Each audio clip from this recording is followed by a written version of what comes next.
Welcome back नाज़रीन.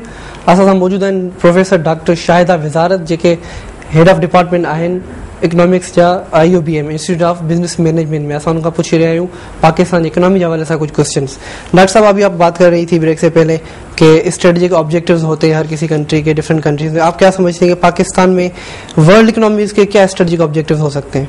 देखिए, आप अगर ये देखें, इससे जायजा लें पूरी तरक्की पजीर दुनिया का और तरक्की याफ्ता दुनिया का, तो आपको ये पता चलेगा कितना तजाद इन दोनों में है और कितना बढ़ता जा रहा है.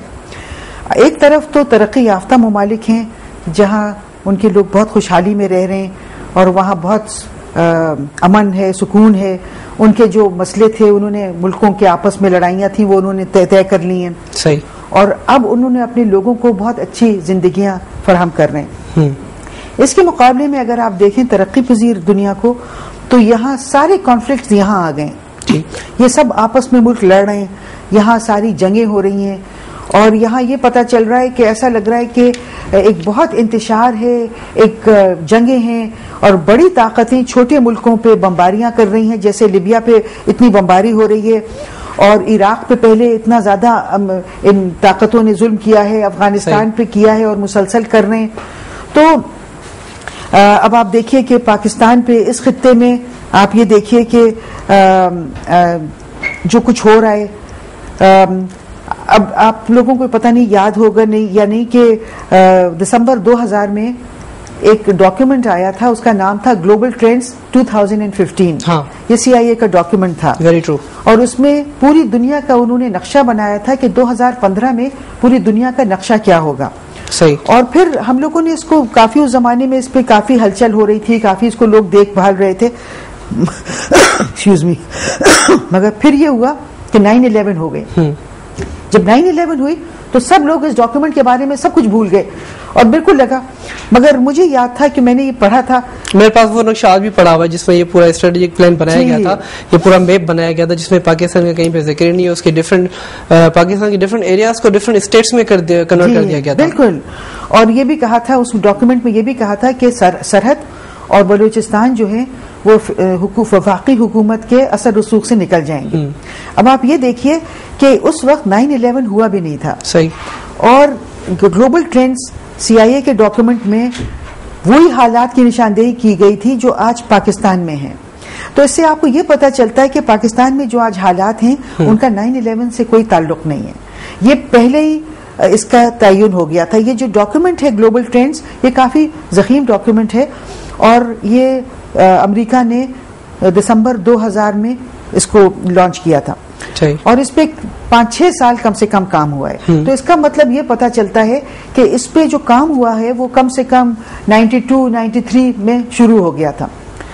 तो इससे ये पता चलता है कि 1991 में जब सोवियत यूनियन का शिराजा बिखरा था तो उस वक्त अमेरिका ने न्यू वर्ल्ड ऑर्डर पे काम शुरू कर दिया था. क्योंकि उससे पहले एक सोवियत यूनियन एक और एडवर्सरी था और अमेरिका और उनका उन्होंने पूरी दुनिया को 2 हिस्सों में बांटा हुआ था. और न्यू वर्ल्ड ऑर्डर की अगर बात करें उसमें तो बहुत ज्यादा स्ट्रेटेजिक ऑब्जेक्टिव्स उनके ऐसे हैं जिसमें बहुत ज्यादा तबाही आनी है. जी बिल्कुल, तबाही आनी है. और ये जो पाकिस्तान में जो कुछ हो रहा है ये उसी न्यू वर्ल्ड ऑर्डर को नाफिज किया जा रहा है. राइट. और वो जो कुछ अफगानिस्तान में हो रहा है और इराक में और जो लिबिया पे बॉम्बिंग हो रही है, ये सारा उस न्यू वर्ल्ड ऑर्डर का हिस्सा है. आप ये देखिए कि उसमें ये कहा गया था ग्लोबल ट्रेंड्स में कि बलूचिस्तान और सरहद जो है वो वफाकी हुकूमत के असर रसूख से निकल जाएंगे. और आज पाकिस्तान में सारी शोरिश और सारा जो ये हो रहा है सो कॉल्ड टेररिज्म और so called war against terrorism, ये सारा इन 2 इसमें ज्यादा हो रहा है. तो इससे ये पता चलता है कि पाकिस्तान में जो कुछ हो रहा है इसका ताल्लुक वो उस डॉक्यूमेंट से है, ग्लोबल ट्रेंड्स. और ये डॉक्यूमेंट जब तैयार किया गया था जब सोवियत यूनियन का शिराजा बिखरा 91 के बाद. तो इससे ये पता चलता है कि जो कुछ भी हो रहा है आजकल तीसरी दुनिया में, वो सारा कुछ न्यू वर्ल्ड ऑर्डर को लागू करने के लिए. और इस न्यू वर्ल्ड ऑर्डर में ये है कि आप देखिए तरक्की याफ्ता मुल्क तो बहुत मजबूत हो गए, वो माशी तौर पे बहुत मजबूत हैं, उन्होंने अपने लोगों की जिंदगियां बहुत अच्छी बना ली हैं और वहां बहुत खुशहाली है और उन्होंने सारी जंगें तीसरी दुनिया में एक्सपोर्ट कर दी हैं. तो अब ये हो रहा है कि वो चाह रहे हैं کہ دنیا کو اس آرڈر پہ لے جانا جو 1945 کا ورلڈ آرڈر تھا، جس میں ترقی پذیر ممالک جو تھے یہ کالونیز تھے، اور ان پہ ترقی یافتہ ممالک کی جو حکومتیں ہیں وہ کولونیل پاورز تھیں اور وہ ان پہ حکومتیں کرتی تھیں. اچھا، آپ نے مجھے دو سسٹم بتایا کہ جو پاکستان کی عوام جو ہے وہ سسٹم سے اب جو وہ محروم رہے گی، یا میں یہ کہوں کہ وہ سسٹم یہاں پہ نہیں چل پائے، that is democracy and autocracy. تو آپ کیا سمجھتے ہیں ایسا کون سا تیسرا سسٹم ہے جو کہ یہاں کی عوام کو چلا سکتا ہے؟ دیکھیے یہ دونوں نہیں چل پائے، تو اب ہمیں یہ سوچنا ہے کہ یہ دونوں کیوں نہیں چل پائے. ان دونوں میں کوئی کامن چیز تھی جس نے ان دونوں کو فیل کر دیا. مثال کے طور پہ جب عامر اس ملک میں آتے ہیں اور وہ اپنے آپ کو بڑی طاقتوں سے چاہتے ہیں کہ وہ ہمیں مان لیں اور ہمیں حکومت کرنے دیں، تو وہ پاکستان کے مفادات کو قربان کرتے ہیں اور اس کے بدلے میں ان کو لیجٹیمیسی ملتی ہے. جب وہ پاکستان کے مفادات قربان کرتے ہیں، پاکستان کے لوگوں کے مفادات قربان کرتے ہیں، تو اس کے بدلے میں امریکہ اور برطانیہ ان کو لیجٹیمیٹ کرتا ہے اور ان سے بات چیت کرتا رہتا ہے. تو یہ ہوتا ہے جب جمہوریت، مطلب جو جمہوری قوتیں ہیں وہ جب جمہوریت لانا چاہتی ہیں تو وہ بھی امریکہ برطانیہ جاتی ہیں اور وہ کہتی ہیں ہمیں پاور میں لے آئیں. تو پھر وہ یہ کرتے ہیں کہ وہ ان سے وہی چیزیں جو مفادات انہوں نے پاکستان کے قربان کروائے تھے وہ کہتے ہیں ان سے ڈیلز کر لیتے ہیں کہ ہم تمہیں پاور میں لے آئیں گے اور تم ہمیں یہ کچھ دے دینا. تو پھر جب جمہوریت ملک میں آتی ہے تو وہ جمہوریت بھی ملک کے وہی مفادات کو قربان کرتی ہے، اس لیے کیونکہ وہ اس میں پاور میں آنا چاہتی ہے. تو اس سے یہ ہمیں پتہ چل گیا کہ دونوں جمہوریت اور آمریت میں ایک چیز مشترک ہے، اور وہ یہ ہے کہ ان دونوں کے جو لیڈرز ہیں وہ امریکہ کے، برطانیہ کے مفادات کو لے کے چلتے ہیں. تو ضرورت اس چیز کی ہے کہ ایسی حکومت اس ملک میں آئے جو خالصتاً اس ملک کے، پاکستان کے مفادات کو لے کے چلے، اور جمہوری ہو تو بہت اچھا ہے. آپ ریولیوشن کی طرف تو نہیں جا رہے؟ جی، آپ ریولیوشن کی طرف تو نہیں جا رہے؟ ریولیوشن نہیں، میرا یہ اگر اس ریولیوشن کے علاوہ کوئی چارہ نہیں ہے تو ظاہر ہے، مگر میرا کہنے کا مطلب یہ ہے کہ کوئی بھی حکومت ہو، چاہے ریولیوشن کے ذریعے آئے چاہے جمہوریت کے ذریعے آئے، مجھے اس میں اتنی وہ نہیں ہے. میں چاہتی ہوں کہ حکومت ایسی ہو جو ملک کے مفادات کو لے کے چلے، اور اگر جمہوریت نہیں کر رہی ہے، آمریت بھی نہیں کر رہی ہے، تو ایک ایسی حکومت آئے چاہے انقلاب کے ذریعے آئے. میرے خیال میں ایسا لگتا ہے کہ جس نہج پہ ہمارے حالات جا رہے ہیں، لگتا ہے شاید صرف انقلاب کے ذریعے ایسی آ سکتی ہے کہ وہ اس ملک کے مفادات کو ترجیح دے. میں ضرور یہ نہیں کہتی ہوں کہ وہ امریکہ سے لڑ کے آئے، مگر ایسی حکومت ہو جو مطلب سب دنیا کو یہ بتائے کہ ہمارے جو پالیسیاں ہم پہ زبردستی لاگو کی جا رہی ہیں وہ اس ملک کے مفاد کے خلاف ہیں. مثال کے طور پہ آپ دیکھیے کہ ایسا کبھی نہیں ہوتا ہے عام نارمل حالات میں کہ کوئی ملک ہے اور وہ کوئی مسئلے ہو رہے ہیں اور ان کو کہا جائے کہ سب سے پہلا جو آپشن ہے وہ جنگ ہے. جنگ سب سے پہلا آپشن کبھی نہیں ہوتی ہے. سب سے پہلا آپشن پیس ہوتی ہے، پیسفل طریقے، اور اس کے بعد اگر وہ یہ طریقے ناکام ہو جاتے ہیں تو پھر مسئلہ جنگ پہ جاتا ہے. مگر پاکستان میں آپ یہ دیکھیے کہ جب سے یہ حالات یہ ہوئے ہیں اور جب سے بھی ہم لوگوں نے بہت لکھا ہے کہ ہم لوگ بات چیت کے ذریعے کیوں نہیں یہ مسئلے حل کرتے ہیں، تو وہ کہا جاتا ہے کہ نہیں، بات چیت کے ذریعے نہیں.